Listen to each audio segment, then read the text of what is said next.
Football League tonight. We've got some cracking goals and not a little bit of controversy coming up over the next 90 minutes. Yeah, Chris Iwelumo is here as well to look at some of the games of the weekend.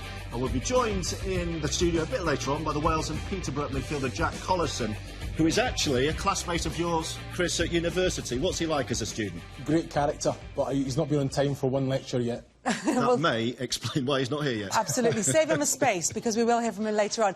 We're going to start, though, with the standout game from the Championship. Unbeaten Brighton were away at Derby today, facing a Rams side who've only conceded 1 goal in their last 6. Solly March and Scott Carson were both nominated for Player of the Month honours in November, with Chris Hughton and Paul Clement up for the Manager Award. Clement was actually named the FA's Senior First Team Coach of the Year on Sunday. So a real battle of Championship heavyweights in the 400th game at the iPro Stadium this afternoon. Paul Walker was watching for us.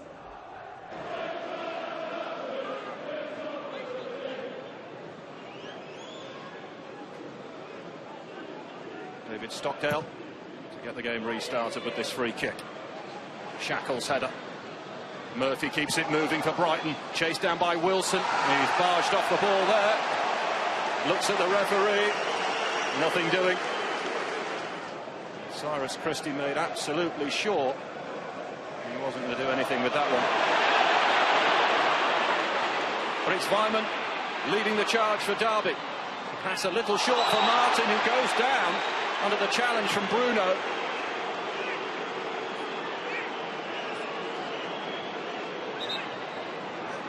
Across the field over this Derby free kick. 20 to aim at. Towards Shackle! And off the line by Tom Mohamed. What an important touch that was from the Israeli. Oh, what a chance for Derby here. Good delivery. Terrific leap from Shackle. Stockdale would not have got there. Thankfully for Brighton, Tom Mohamed did. Butterfield's corner. Right over the 6-yard box. Away by Dunk. Thorne. And now Ince will catch it clean. And Stockdale, well placed to make the save. Good technique from Tom Ince to keep the shot down first time. Ince the target. Flicked away by March. Murphy is back there, but it's been given away. Ince. He's got support with Cyrus Christie. He's got the break of the ball as well here. Poked in and cleared by Bruno.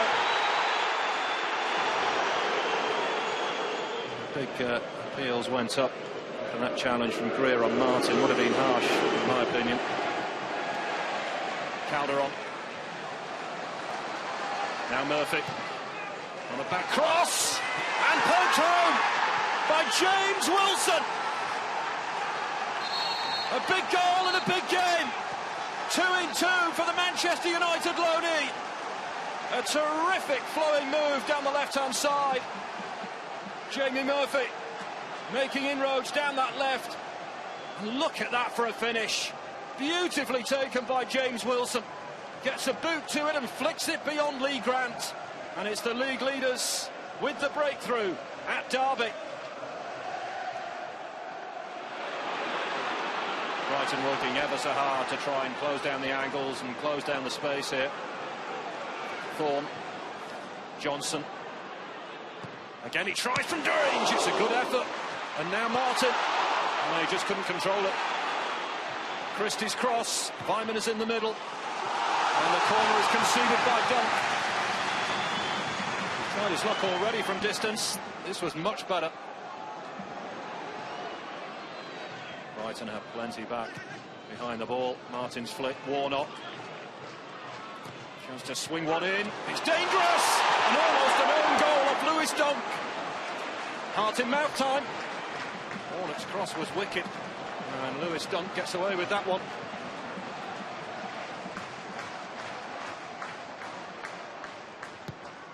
Butterfield delivers. It's deep. It's a terrific header! There's Derby's reply. And Bradley Johnson has got it. The man who had a loan spell with Albion 7 years ago drags Derby level right before half-time. What a leap. And David Stockdale, absolutely no chance. He has thundered that one home. It's flat lacrosse. It's taken neatly though by Vyman. Appeals for handball against Lewis Dunk. A big roar as well at that end of the ground. She's into the Christmas spirit. Looks like a DIY hat. Keogh switches play beautifully. Russell. And Stevens got a challenge in, and it's Bruno who emerges with it. It might have been better served there, pushing the ball out wide to Van La Parra rather than going through the middle, but it's Wilson who will lead the charge for Albion here. Hamed. Stevens. And Van La Parra's got a great chance here! And he's taken it! Raji Van La Parra with his first Brighton goal. And this incredible unbeaten run looks as though it might just continue. Raji Van La Parra, who replaced Solly March, has fired Albion back in front at the iPro. Hamed is challenged, and Stevens a lovely ball to his right. And Van La Parra makes absolutely sure with that one. There is simply no stopping them. Write them off at your peril. There'll be any major hurry to go looking for another one here. Brighton. Rowan Greer's lost it. The break's on here with Johnny Russell, and Darren Bent is bursting into the box. It's Russell. Stockdale with possibly a match-winning save. He's not had a great deal to do in this second half, the Albion keeper. But this is a big stop. Johnny Russell's shot was flying into the corner. Lewis Dunk, Rowan ins. Oh, that pass looks a little bit short. Martin trying to get there. Tommins bites! And Dunk did just enough to put him off. That was the moment that Tommins had been waiting for. And it was gift-wrapped as well. What a challenge from Lewis Dunk. Terrific defending. Might just get Brighton over the line, that. Corner to defend first. Shackle, free header. Dunk behind it. Stockdale coming. This is Russell. Fired across. Bent was waiting. Ince is there. There's a penalty. Lee Mason is awarded a penalty. Just under 4 minutes to go. Confused looks on the Brighton players' faces. It's Greer that goes in with the challenge. Chris Martin, and he has the chance here to continue his fantastic scoring record against Brighton. Can he make it 7 in 6? Oh yes! Derby all square again as they fight back for a second time. 2 minutes left on the clock. And we're all square again. Martin's 9th of the season.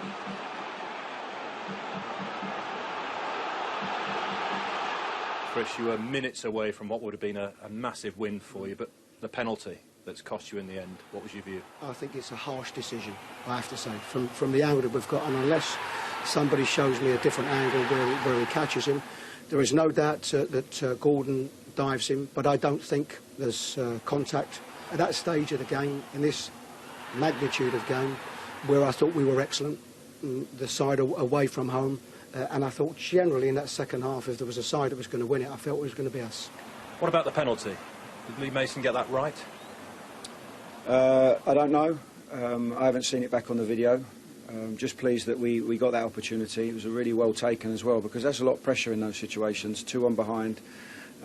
Might be the last chance of the game, so really good finish from Chris, and got to praise the team as well, having gone behind twice, showing character to get back in it, and even after the 2-2, pushing to try and to get the win. Yeah, big moment of controversy. Let's have a quick look at it again, Chris Iwaluma. When we watched this in the office, Lee Mason has got it completely correct. Adamant. Yeah, 100%. He's Gordon Greer's dived in there. He's never going to get to the ball, Johnny Russell, and there is contact on the back foot of Johnny Russell. Is there? There is contact. To be fair, outside the box, that's given. That's a free kick. Lee Mason's got that bang on. Well, I bow to your superior knowledge, because I wasn't quite as convinced. You can have your verdict, actually. You have been voting, and you can continue to do so at Football on 5. But the draw really keeps things tight at the top of the Championship, and Middlesbrough would have been looking to take advantage at home against Birmingham today. A rain-sodden, wind-swept Riverside was hardly the best setting for this pair to play their best football.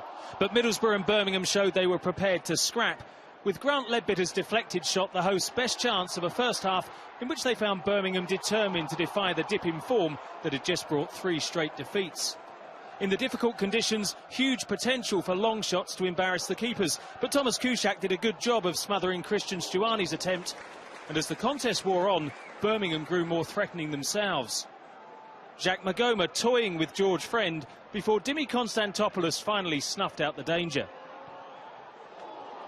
While Blues boss Gary Rowett was delighted with his side's performance, Middlesbrough's frustration had reached such a high level by stoppage time that as Birmingham tried to run down the clock, David Nugent got himself embroiled in a costly exchange with Stephen Gleeson. With fellow frontrunners Burnley and Brighton to face this week, Borough could have done without their leading league scorer being banned. After suffering back-to-back league defeats, Hull were keen to show they won't be easily shaken off in the race for promotion. And they were ahead after 18 minutes against the Championship's bottom side. Chuba Akpom with his 4th of the season.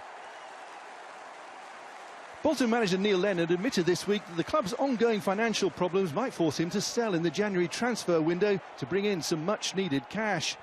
Of course, he's desperate to pick up a few points before anybody leaves. And after Akpom nearly scored a second for Hull just before half-time, Bolton responded. Lennon's half-time word certainly appeared to lift his side as they searched for an equaliser. And a well-worked move finished with the ball at the feet of Neil Dans, but his shot hit the post. Bolton are on their longest winless run since 1980, and despite some encouraging signs in this game, they've now gone 14 without victory. Stephen Dobby's shot was saved by Alan McGregor, and Hull had their first win in 4. They climbed to 3rd in the table. Really tough times, though, for Bolton at the moment. And when asked if he was still the right man to lead the side, Neil Lennon, after the game, told BBC Manchester, maybe not. I don't know. I think I am.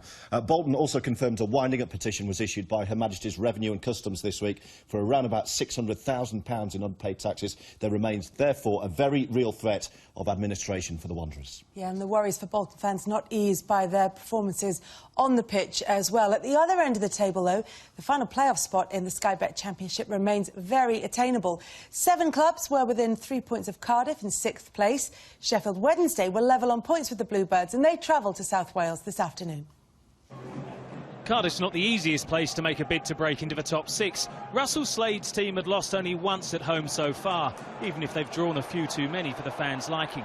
Tony Watt provided a spark by teasing a foul from Kieran Westwood, and though Craig Noone last scored in the opening week of the season, no hint of nerves. And more trouble in store for Sheffield Wednesday as Westwood faced up to another one-on-one. The last line of defence this time against the on-rushing Anthony Pilkington. The man who netted the winner at Bolton last week had put his team in a commanding position.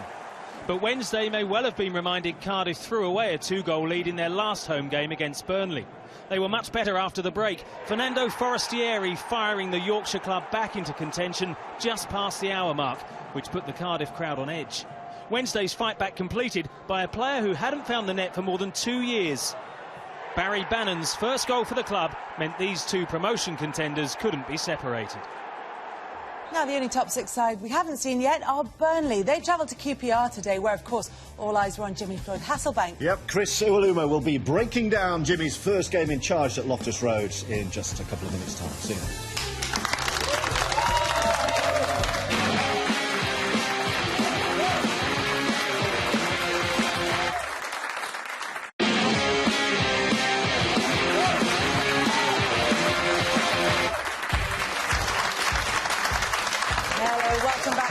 Football League tonight. Now, this afternoon saw Jimmy Floyd Hasselbank's first game in charge at Queen's Park Rangers since taking over after the club parted ways with Chris Ramsey.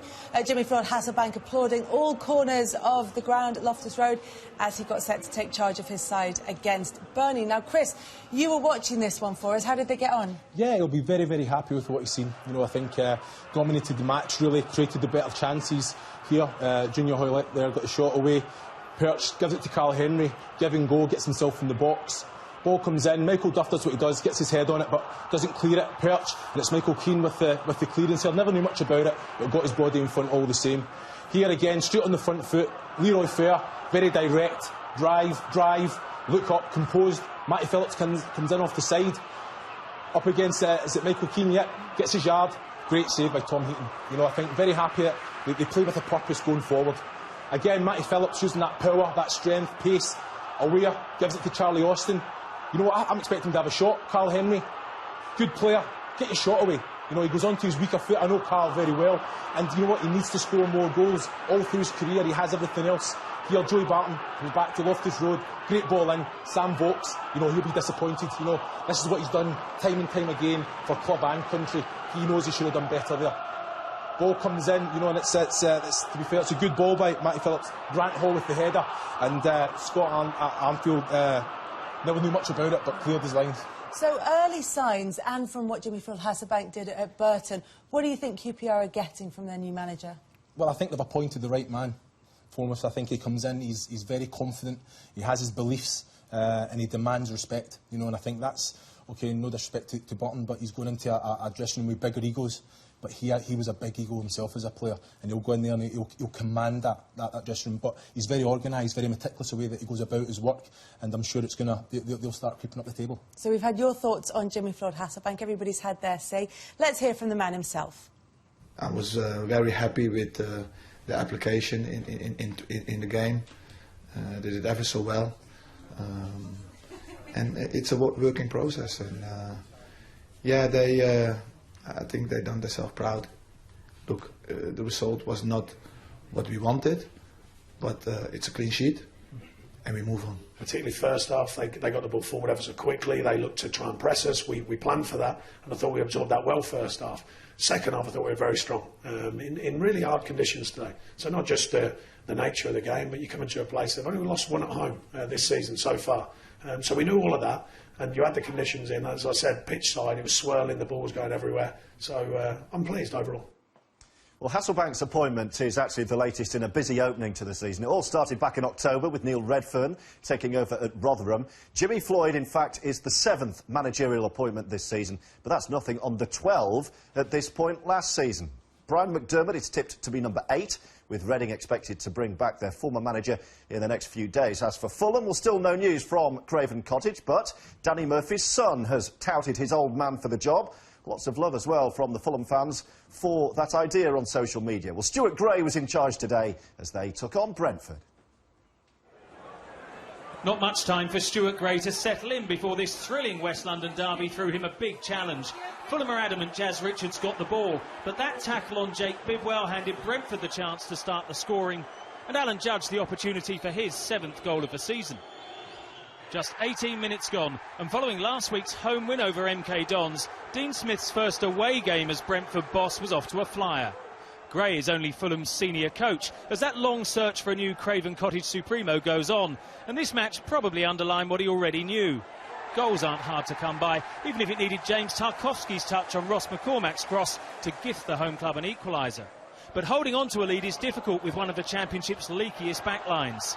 Midway through the second half, Fulham had an advantage to protect, courtesy of Moussa Dembele, but they managed that for less than 7 minutes. Unable to resist as Tarkowski redeemed himself with the flick Jack O'Connell latched onto for his first Brentford goal.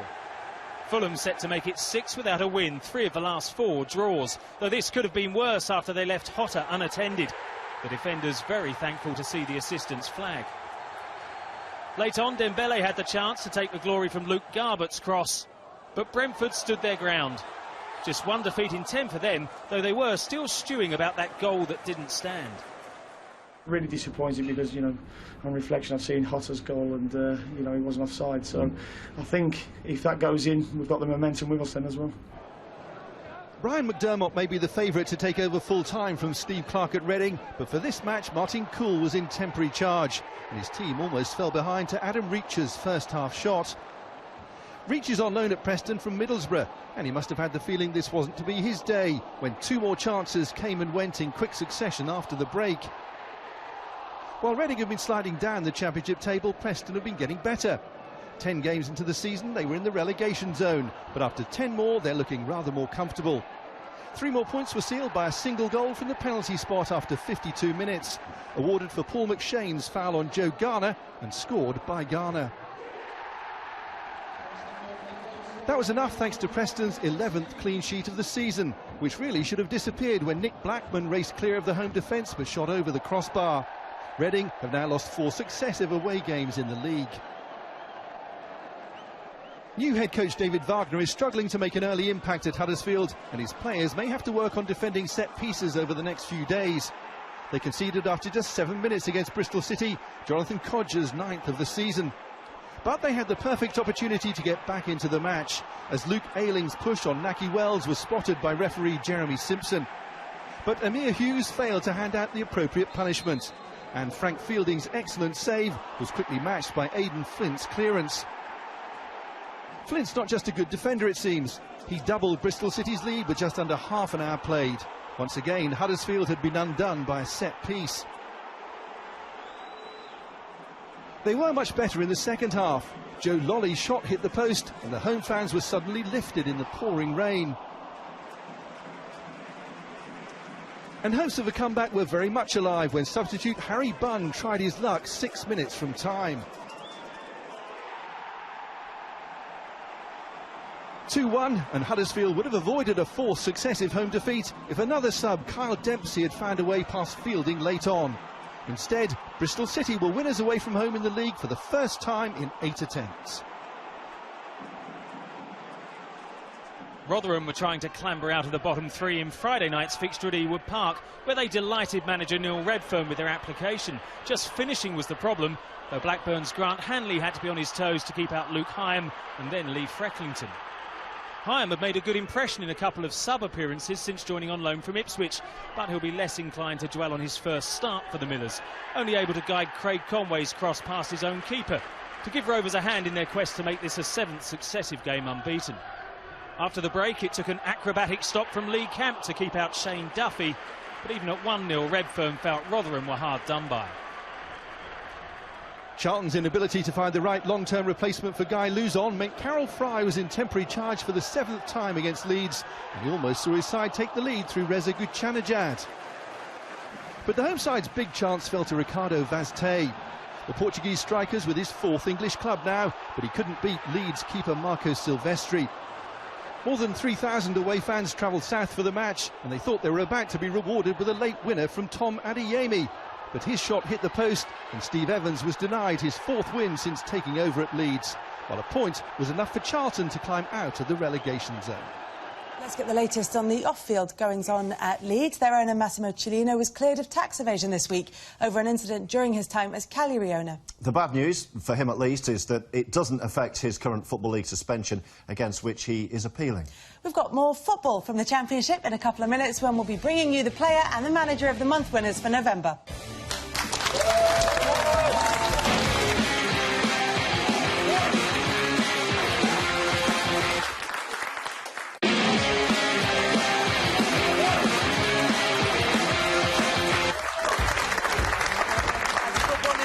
Where we switch attention now to Ipswich Town. The Tractor Boys sit just outside the playoffs after a strong November, during which they cleaned up in the Championship's monthly awards. Daryl Murphy with 6 goals in 4 games to scoop the Player of the Month award, and also help Ipswich to pick up 10 points in that period, which led to Mick McCarthy winning the Manager Award. Today, Ipswich entered the jungle as they took on MK Dons. Your commentators at Stadium MK, Andy Hinchcliffe and Daniel Mann.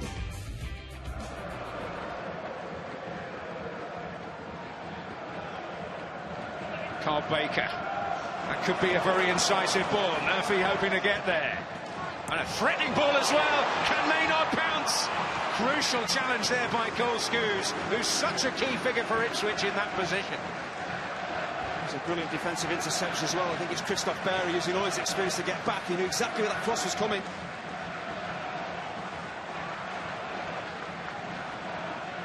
Now here's Bodic, maybe a sight of goal. He'd love to get in on the act here today against his old club. Well, he will try and take up positions like this in between the lines, and his eyes light up when he turns on it.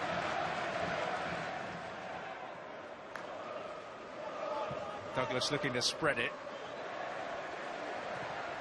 A searching ball by Chambers, and Pittman on the end of it. Well, the man who is beginning to make a real impact for Ipswich Town is on the score sheet, and it is the perfect start for Mick McCarthy and co.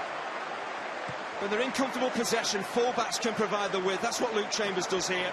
It's one touch and deliver. That's what gives Pittman the chance of picking up a decent attacking position. It's a brilliant ball in. But when this ball skips off the surface, it's not easy to judge the bounce. But an experienced centre-forward should score from here. And Brett Pittman absolutely buries it.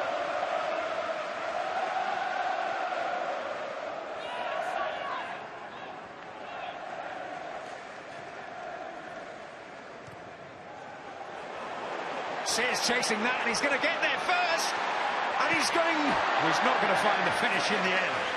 And once again, there's no real pressure on the ball as a fullback. You've got to be aware of the spacing behind you. David Martin here is mightily fortunate. He's never going to get anywhere near Freddie Sears.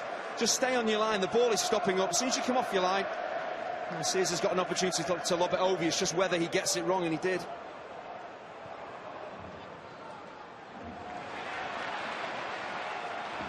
Murphy. Looking now for Bodic. It'll come his way! Tommy Smith is a very lucky boy here, because he should clear his lines here. Positive play from Murphy. The centre-half should be clearing that, just loses his bearings. Look at Christophe Berry tearing across, helping out his centre-half teammate. Just making it difficult for Bodic to see the goal, and that's why, in my opinion, he puts it wide. Gift for Murphy. Which he doesn't make the most of. Well, this is the problem. MK Dons, they try and play in absolutely all areas. Defensively, they're short in numbers. If you give it away, you're under pressure. Just wonder here, Daryl Murphy, could he take it on into the penalty area, take a touch, get it down on the floor?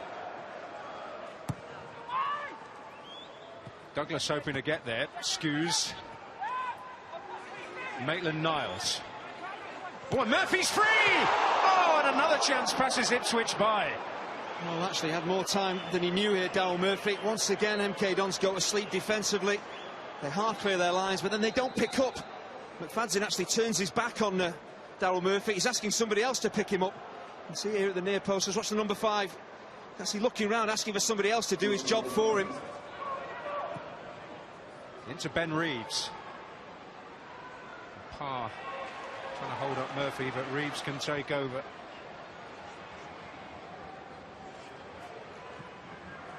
Lewington. Oh, and Powell might get there.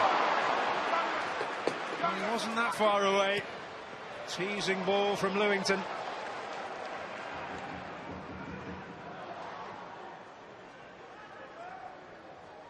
Nicely done between Carruthers and Reeves.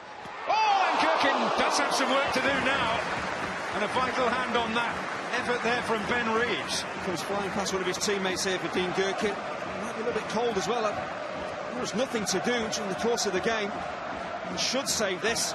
Sees it, it's a long way out. Bit of a lazy hand. The important thing is he manages to turn it past that far post, and this rolls over his wrist. Carruthers will set his sights now. Well, he's getting busier. He's clearly not happy with the defenders in front of him. No one's closing the ball down. That's what goalkeepers hate. Give me a chance. He doesn't move his feet here, Dean Gherkin. Time ticking away for MK Dons. Lewington, Carruthers, Hall, cannoned off Douglas. Hall again. Oh, and Gherkin able to beat it away. I'm sure Gherkin thinks this must be going to my right. His positioning enables him just to spring to his left and make a good save at his near post. Mick, well done. Another 3 points in the bag. How did you do it today? By being tough and resolute, belligerent, hard-working, defensively minded.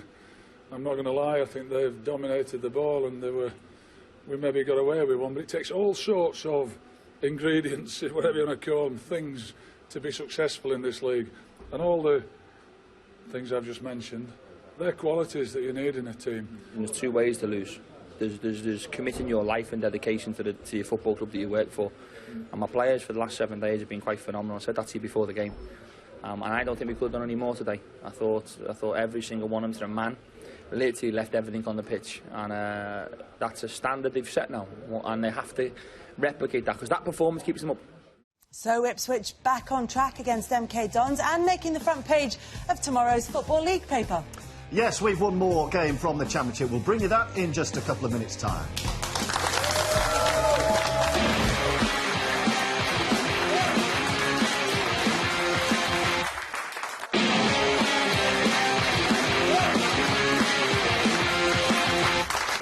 Welcome back to Football League tonight, where we're approaching an incredibly busy set of fixtures that could have massive implications on the realistic season ambitions for clubs in the Football League. Yeah, Kenny Jackett says that this run of games will determine whether Wolves spend the new year looking up at the playoffs or down at the relegation zone. Well, they took on Nottingham Forest last night at Molineux, with commentary from Don Goodman and Bill Leslie.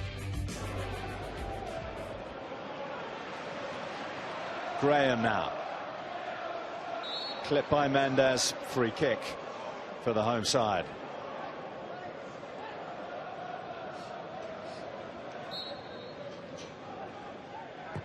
Graham will take it, getting some decent action on it. And it was there for a fine header from Ethan Ebanks-Landell. His first goal of the season. And with quarter of an hour on the clock, it's first blood to Wolves. Wonderful ball delivery, and then he attacks it. Ethan Ebanks-Landell, he wants it. He's got the desire, he's got the determination to get on the end of a fantastic free kick.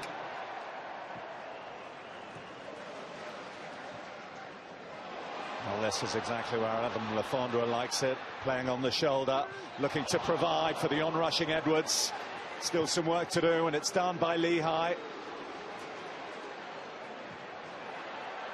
But had to let the ball bounce, and it's fallen here to Nelson Oliveira. Oliveira, O'Grady, up goes the flag. He didn't look in an offside position from where we were looking. You can see he's way offside, way offside. Correct decision.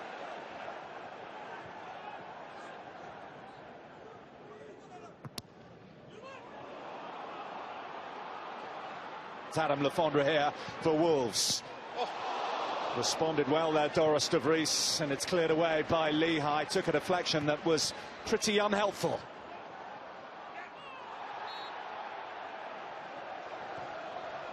Well, it's a point I know that you often make, Don, about how fine the lines are in the Championship between success and failure, between victory and defeat. And Nottingham Forest know that better than most. They've lost 8 games this season, 7 of those by just a single goal. Oliveira into the path of Ward. That's blocked behind by Ebanks-Landell, who did well to get his arms out of the way there. Lansbury's corner. And finished off by Dexter Blackstock. Off the bench to level it up for Forest. Well, that's the problem when you're only winning 1-0 and you've been relatively comfortable for most of this game. He gets a real good connection on the ball there, Dexter Blackstock. He's close enough in to beat Carl Ikeme. Well, he loves it when a plan comes together, Dougie Friedman. So Nottingham Forest unbeaten in 3. Wolves extend their unbeaten run, but it's yet another draw for them. So Kenny Jackett saying they know whether they're looking up or down now. Which is it? Definitely looking up. You know, I think it was a good performance, something that the players can build on, but they were very disappointed with losing obviously the late goal with Dexter Blackstock. And it's one of the things, you know, Kenny Jackett, there's a lot of people calling for his head at the minute, but I feel he's the right man to take the club forward for sure. What about in terms of team selection? Obviously, Adam Lafondra getting the nod ahead of Benik Afobe. Is that the right decision for you? Well, it shows man management, I guess. You know, they get a fantastic result at Rotherham. He kind of rewards the players with that loyalty and says, you know what, you've done the job for me, I'm going to play you again. For me, Benicofobie has to play. He's a top goal scorer. He brings a threat. If the service is good, he's going to get chances with his pace, his athleticism, his power. He's going to create chances on his own. Adam Lafondra, he stretches the pitch. But Benicofobie, he's an outlet for the players, you know, and last night they kind of never had that dimension to their play. Whenever they got the ball, the defender gets his head up, they can't really go forward with that quality because Lafondra doesn't really show to feet. He plays on the shoulders, but it's all about giving them that service to go and score goals. But was it an improved performance, even though they came away with just a point? I think it was an improved performance, for sure. I think from what I saw and what I'm reading about it, that the fans were quite happy with the performance as well, but they need to kind of get the wins and get the points to start moving up that table. Absolutely. Well, in fact, George, let's take a look and see how the table looks right now. Sounds like a good idea to me. Here we go. Brighton stay 2 points clear at the top after that draw with Derby. Middlesbrough, who also drew, stay second. Hull are up to third. They're above Derby on goal difference. Burnley now are fifth. And it's Ipswich who occupy the final playoff spot. At the other end, Bolton stay bottom. After their defeat at Hull, they remain 3 points adrift of Rotherham. MK Dons replace Charlton in the bottom three. Listen, let's start at the very top. No Nigel Clough just yet. He's not quite ready. He had other business to attend to, but he will be there for Burton. They went to another promotion chaser in Gillingham today, who've been on this brilliant run at home. Yeah, you know, unbeaten in 13, winning 11 of them. Justin Herbert, he's got them playing some fantastic stuff. You know, here we're going to look at the Doug Loft, the first of his 2 yellow cards. And it's just basically a little bit of an experience. You know, the ball gets out and he actually feels he's got more time than he has, so he just basically kind of opens up and Mark Duffy's onto it like a flash, and it's just one of the reaction tackles. It is a yellow card. Referee's got that one spot on. Now, with the second one, I've got to say, he's a little bit unlucky here because there's a free kick on him beforehand. The ref's got to see that. But it doesn't excuse that. No, that's not unlucky. No, but yeah, I've got to completely agree with you. He has reacted, he has kicked out. He's lucky he's not seen red there, but the referee's got to see the first foul on him here. Just a little pull on the shot, you know, and it's one of them. And it's obviously a reaction because look at the player's reaction around. So it's... yeah, here again, it's just like I say, it's good play, just helped it on. Stuart Beavan keeps it alive, good striker play, knows where the centre-back is. Damien McCrory, you know what I mean? Take a bow, son, what a finish that is. Through the goalie, though? No, I think there's a lot of bodies in front of the goalkeeper there, you know, he sees the ball late. You know, again, Mark Duffy shows that energy, you know, gets the ball, that desire to win it back, but he gets it direct, you know. Tom Naylor gets the ball, cross in, and look at this, composed, takes a touch, Lucas Akins. Megs. Yeah. Take it, fantastic finish. And if that was late, well, this was even later. Damien McCrory here, Lucas Akins again. It's that Tom Naylor comes to the edge, and it's O'Connor, Anthony O'Connor, that just doesn't know much about it, but just gets a little touch on it. 4 wins on the spin for Burton. Does that make it actually quite a tough job for Nigel Clough to come into? No, it's something that he has. He's been very kind of public about it and vocal about it. Obviously, he knows the job that Jimmy Floyd Hasselbank has done, and he's actually come out and said it's probably easier if they're trying to break into the top 10. Now, he has to. That's probably his biggest objective, to not go in there and change too much. You know, as a manager, you want to go in and set your stamp. He can't do that. It's working very well. So he has to go in and just kind of maintain that form. Very quick word on Gillingham after that great run at home. That's going to sting, that result. Yeah, but they've done it. You know, they go to Ricoh Arena. 4-1, Walsall beat them 3-2, they bounce back, they have that character, and I'm sure Justin Demra will get them back at it. All right, Chris, more from you in just a moment. Well, with Coventry playing tomorrow and Walsall's game with Fleetwood postponed because of the rain today, there was the chance, at least, for Wigan to close the gap with the top 4 as they took on Blackpool at the DW Stadium. Dave Beckett has the details of this one. One of the division's tightest defences against a team who hadn't scored themselves in their last 7 outings. Tom Aldred's header threatened a big upset at Wigan, but first Blackpool would have to survive the best part of an hour unscathed and justify manager Neil MacDonald's belief that a tough season might be starting to turn. One huge tackle from Clark Robertson embodied their battling spirit as Paul built on last week's victory over Fleetwood, which was clinched by an own goal. They always expected a Latics backlash, but the best the promotion hopefuls managed was Will Griggs' 1-2 with max power before the striker let the strugglers off the hook. We'll look at a team that have been shooting up the League One table to join the promotion candidates next. And our special guest, Mr. Jack Collison, will be with us in just a couple of minutes' time. See you soon.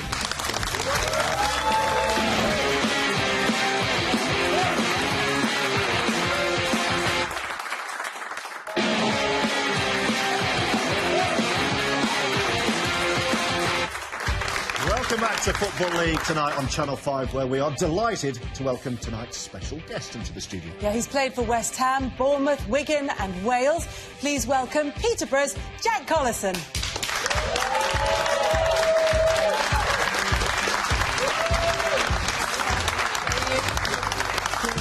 Jack, welcome. We'll have an in-depth chat in just a moment, but first let's have a look at your team, Peterborough. They were in action against Shrewsbury.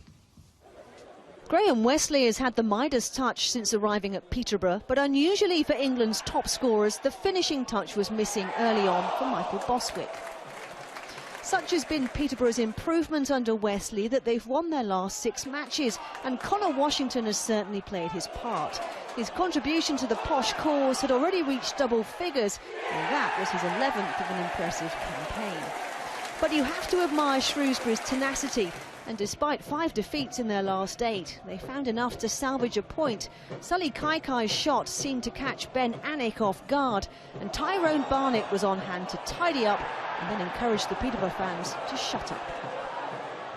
So one apiece today. Jack, you weren't involved this time. You'll have spoken to the guys afterwards. What was the feeling? Was it dejected, disappointed? Yeah, I think slight disappointment, especially the good run we've been on so far, 6 wins in a row. I think the main thing was didn't get beat again, so the good run continues and hopefully can build on that momentum and really keep pushing up the league. And another positive, you've got a player, as we're going to see here, who is scoring goals. Yeah, he's flying, Connor, isn't he? It's great to have an informed striker, and long may it continue. He's scored all sorts of goals this season, so hopefully he can keep working hard and keep banging them in. Yeah, former postman, now with 9 goals in 9, certainly delivering. Yes. Yeah, obviously. nice, like it. Yes, thank you. Yeah, just take that one off.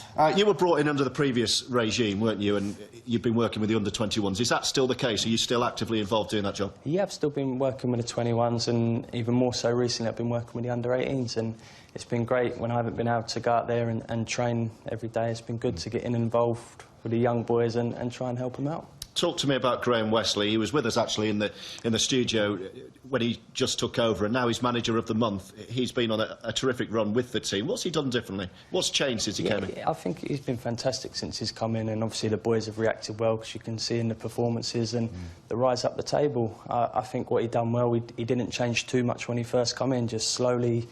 He's found areas where he felt he could improve, and just slowly over time he's improved them. And obviously alongside Grant McCann, they've got a really good team together, and the boys have all bought into it, and they're playing really good stuff at the moment. You have been very open about your battle with injury. You're still only 27. You've spoken about how tough it was at West Ham, and you mentioned how you felt at a time a little bit mismanaged in terms of the medical staff, and you're still finding it hard to train and play. How hard is it, bearing in mind you're young, to reconcile that? Yeah, no, I feel about 37, but no, I'm trying my hardest. Obviously, it's very frustrating. There's nothing worse than being injured and not being able to do what you love. But I'm working hard, and we'll see how it goes. We saw one star of this team banging the goals in 9, Connor Washington. Who are the other stars of this side who you see as perhaps potential to rise up the leagues even further? It's a real exciting team. It's been a real team effort. There's been goals throughout the team. Jermaine Anderson, unlucky not to win Player of the Month himself last month, 5 and 5 from him from midfield.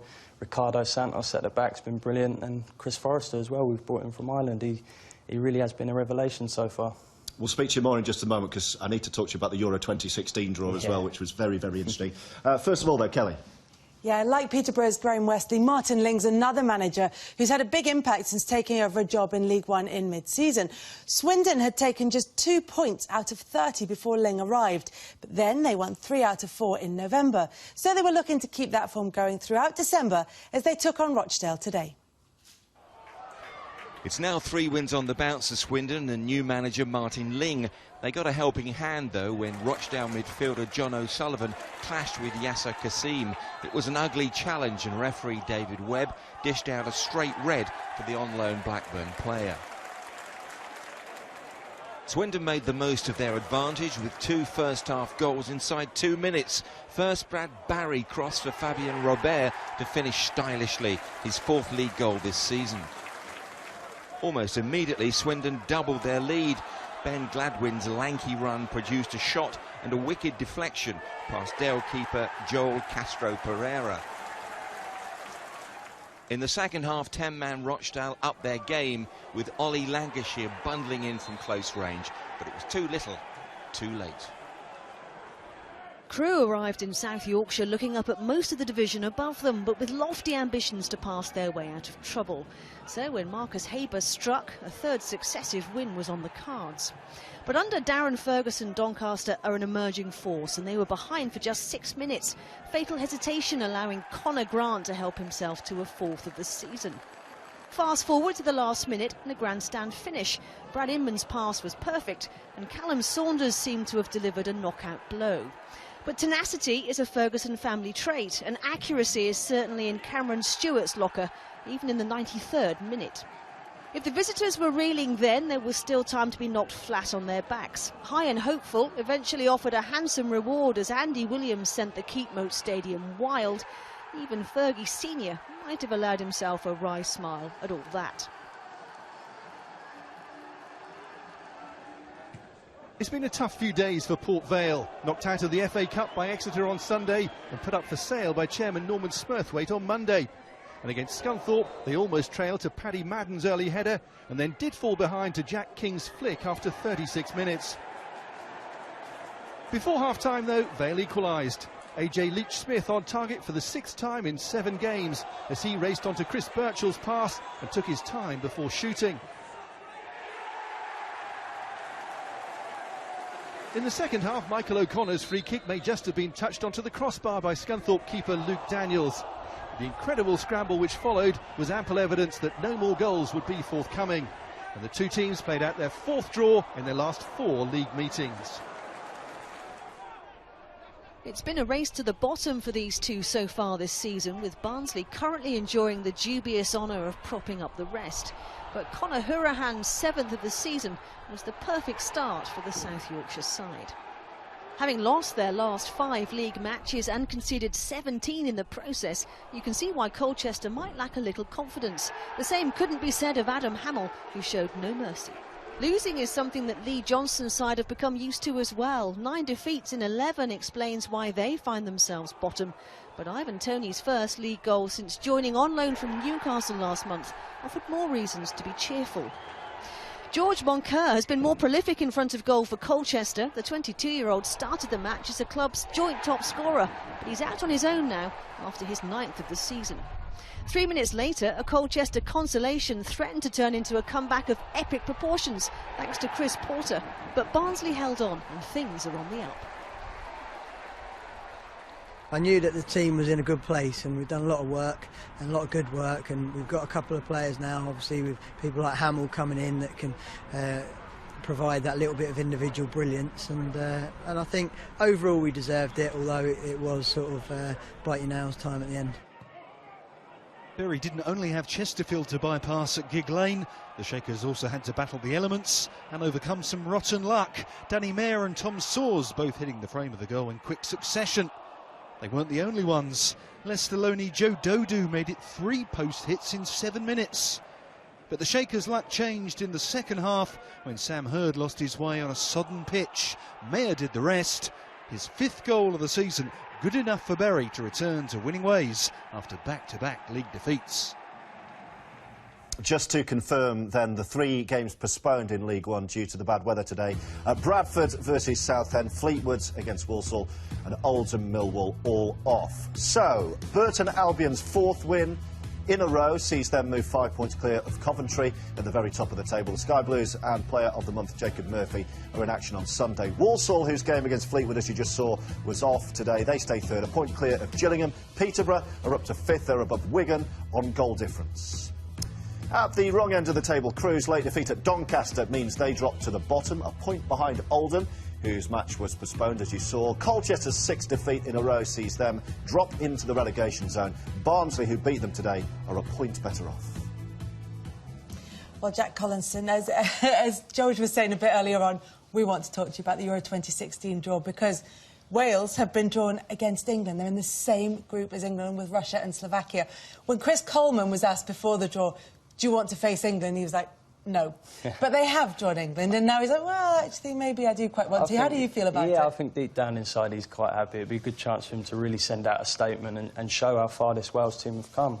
Because they've been exciting to watch through qualification. All the key players have been performing, like Sir Gareth Bale and Aaron Ramsey, and it really is a mouth-watering tie, isn't it? Do you think they can beat England, Wales? I don't see any reason why not. They've done really well, obviously done fantastic, especially against Belgium in qualification, home and away, and as I said, it is set up to be a massive game. It's just hope it doesn't distract them, obviously, from the Russia and Slovakia games. Yeah, absolutely. It is going to be a bit of a distraction, certainly from a fan's point of view anyway. Jack, thank you very much for coming in to talk to us today on Football League Tonight. You can actually see more of Jack on our YouTube channel, youtube.com/footballon5. We've got all the action from League 2 in our final part, and we'll show you who scored a goal from behind the halfway line.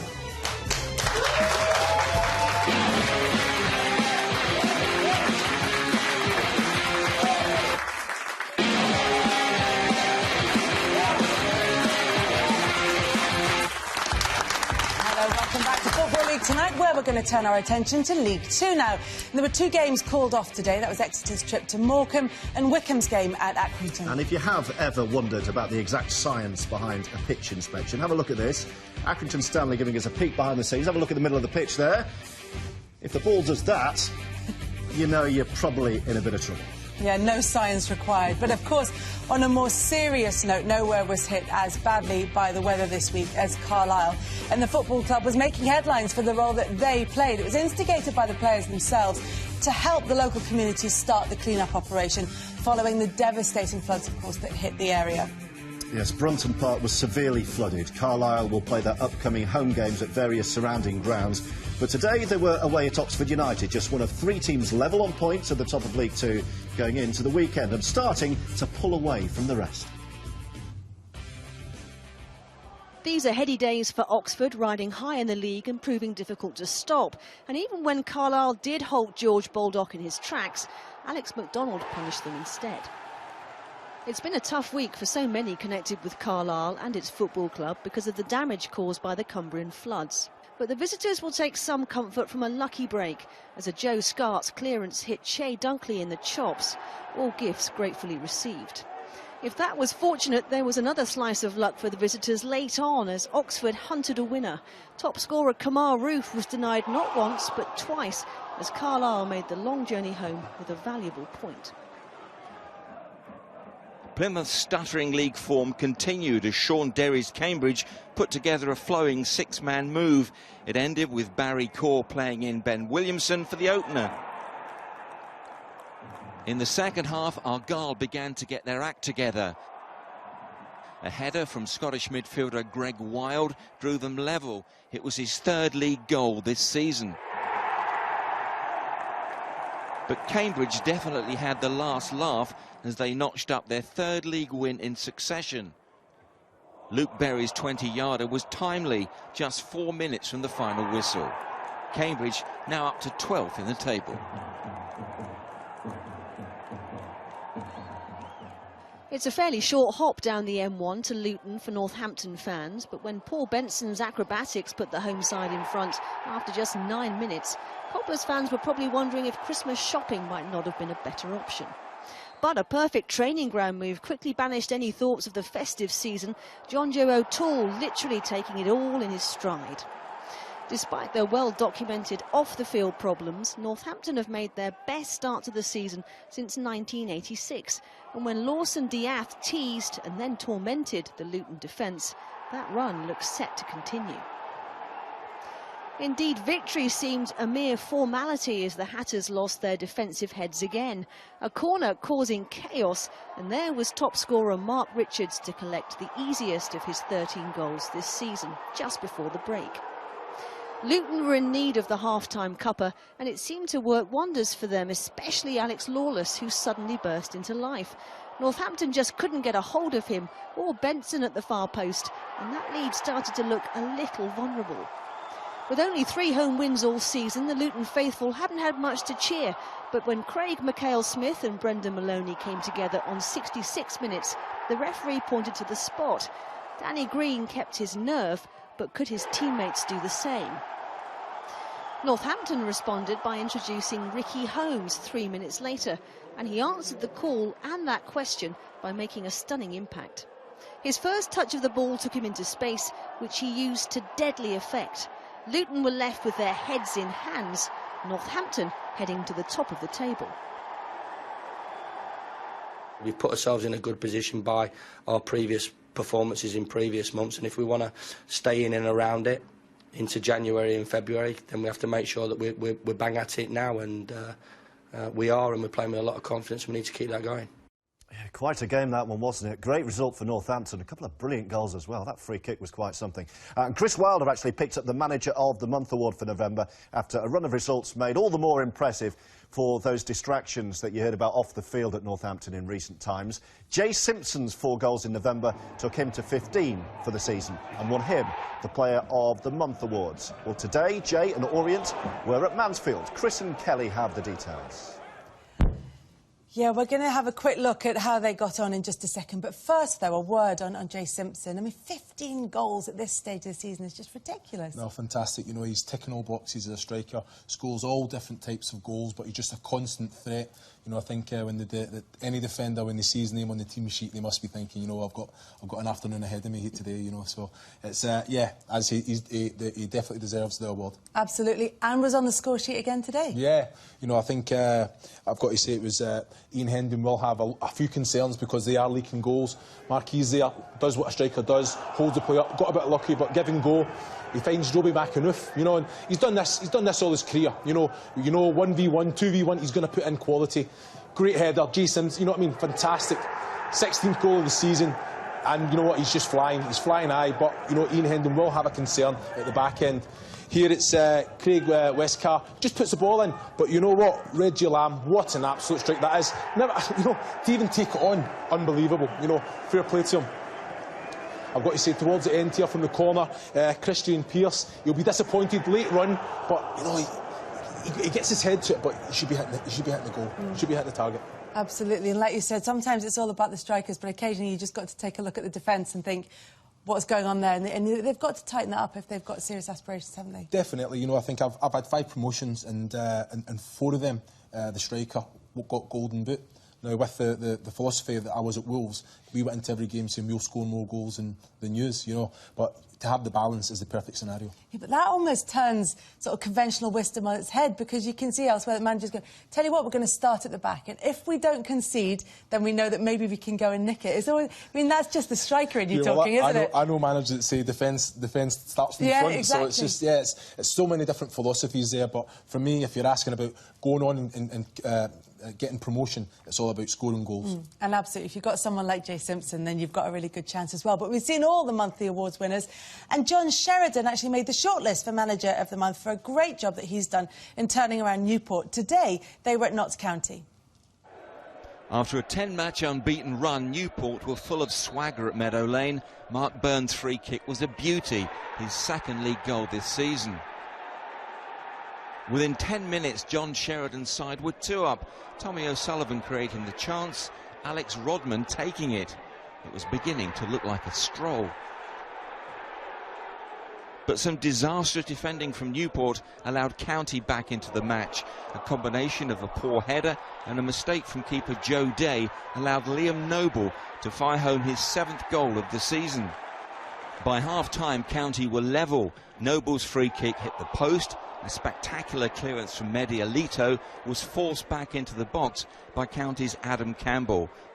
Isel McLeod, now with his 13th club, got the equaliser. In the second half, County took the lead. An exquisite ball from John Stead gave McLeod another opportunity to score. But back came Newport again from a corner.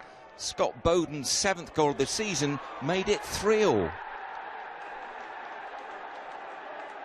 And in the 96th minute, the pendulum finally swung the way of Notts County. An error from Matt Partridge allowed Noble in again. 4-3. The celebrations are probably still going on in Nottingham. Barnet arrived at Huish Park having lost 4 out of 5 in League and Cup. They thought they were destined for better things after Aaron McLean's first half double. Having blamed Barnet's FA Cup defeat on carrying too many passengers, Martin Allen made 7 changes for this one. One of them was the starting spot for McLean. He seemed to have put the game out of Yeovil's reach before half-time. With the Glovers not scoring a single league goal in the last month or so, the comeback looked a tall order. But another double, this time from veteran striker Francois Zoko, was enough to claim them a point.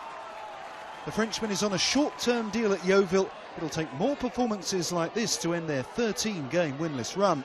For now, though, this point is enough to take the managerless Clubbers off the bottom of the Football League.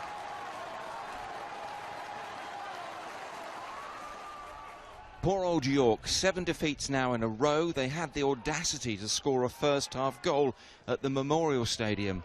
Verdane Oliver's volley gave them hope of a First League win since September the 5th. Bristol Rovers, though, spoilt the party with 2 goals inside the last 20 minutes. Lee Brown's free kick eventually falling for Jermaine Easter, his first touch since coming on as sub. In added time, the storyline had a familiar ring to it, as Matty Taylor's composed finish, his 14th goal of the season, gave Rovers victory. York are now rock bottom.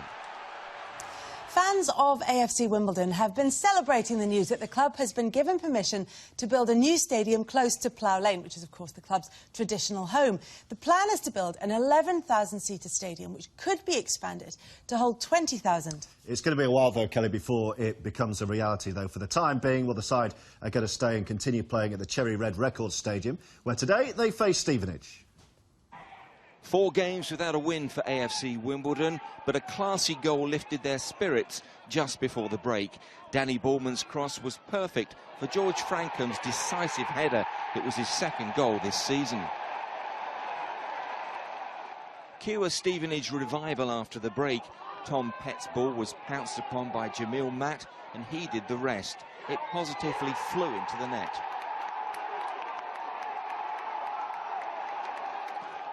The Stevenage winner was bizarre. Jerome Okimo's free kick was possibly wind-assisted, but how on earth did keeper Ben Wilson allow this one to slip through his hands?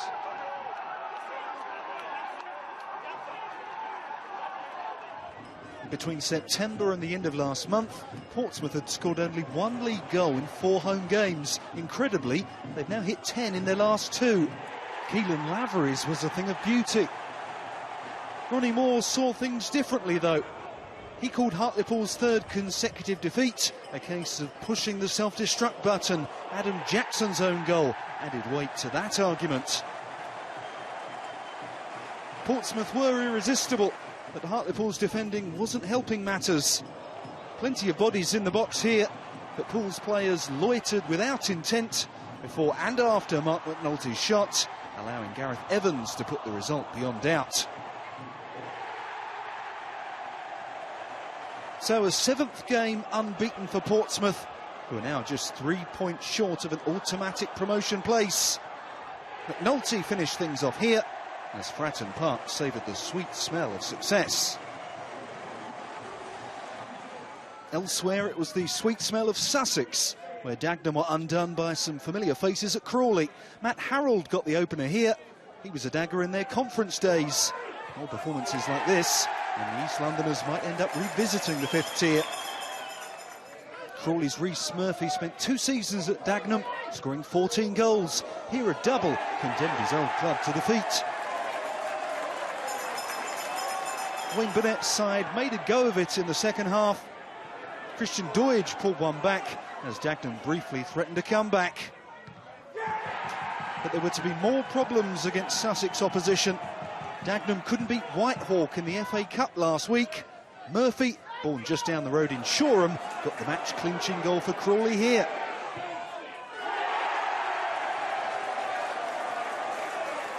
Jamie Curitan made it closer than it might have been, but Dagenham will need a better showing on the South Coast on Wednesday if they're to book themselves a 3rd-round trip to Premier League Everton. Here we go then. Northampton's 5th straight win sees them move to the top of the table. Oxford dropped to 2nd, Plymouth 3rd, Portsmouth moved 4th, 2 clear of Accrington, who had their game postponed today. Carlisle and Mansfield complete the top 7.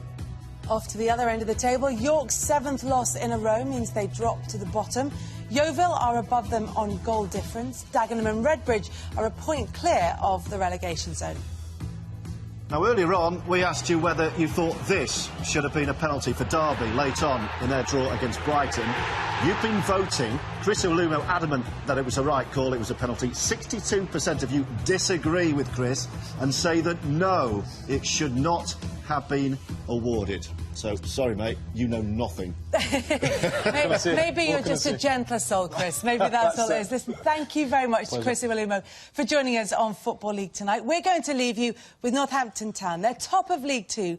It's the first time they've topped any division since August 2008. So we're going to end tonight with goals and fan footage from some very happy cobblers. A very good night to you, and we will see you next week at 5 o'clock, at 9 o'clock on Channel 5 on Football League tonight. Good night. Good night.